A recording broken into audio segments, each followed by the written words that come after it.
Hello guys, welcome back to our channel. ఈరోజు వీడియోలో మీకు చూపించిపోయేది బుర్రగుంజు. తాటి చెట్టు తెలుసు కదా మీకు. తాటికాయలు పాతేస్తే కొన్ని రోజుల తర్వాత తేగలు వస్తాయి. ఈ తేగలు వచ్చే కన్నా ముందు ఆ తాటికాయలు చూస్తే ఇట్లా ఉంటాయి. అందులో నుంచి బుర్రగుంజు తీస్తారు. ఈ బుర్రగుంజు అయితే చాలా టేస్టీగా ఉంటుంది. ఈ తేగలు కంప్లీట్గా ప్రిపేర్ అవ్వకముందే తీసేస్తే ఇట్ల టేస్ట్ చాలా బాగుంటుంది.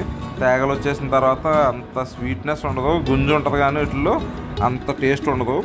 ఇవే మామూలుగా ఇప్పుడు ఇవి తాటికాయలు మనకి ఐస్ యాపిల్స్ అవి అంటారు కదా మామూలుగా ఫ్రెష్గా ఉన్నప్పుడు, అలా కాకుండా వాటిని పాతేస్తే ఎండిపోయిన తర్వాత ఇలాగా సెపరేట్ వచ్చేస్తాయి అనమాట. అవి కళ్ళు ఉంటాయి కదా తాటికాయలకి, అవి ఇట్లా సెపరేట్ వస్తాయి. ఈ వీడియోలో అయితే మా తాతయ్య గారు మొత్తం అవి తీసుకొచ్చి తోటలో వాటిలోంచి ఆ బుర్రగుంజు తీసి ఇచ్చారు. తింటే మాత్రం మామూలుగా లేదు, టేస్ట్ చాలా టేస్టీగా ఉంది. ఈ విలేజ్లో బాగా దొరుకుతాయి. ఈ 90s ఈ జనరేషన్ వాళ్ళకి బాగా తెలిసి ఇవి.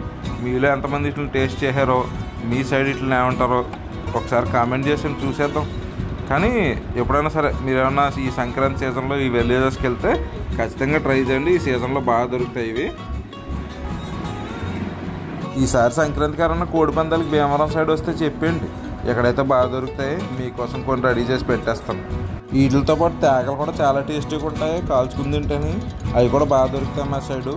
మీలో ఎవరైనా తేగలు కానీ బుర్రగుంజు కానీ టేస్ట్ చేసి ఉంటే ఆల్రెడీ కమెంట్ చేయండి మీ ఎక్స్పీరియన్స్ ఏంటో.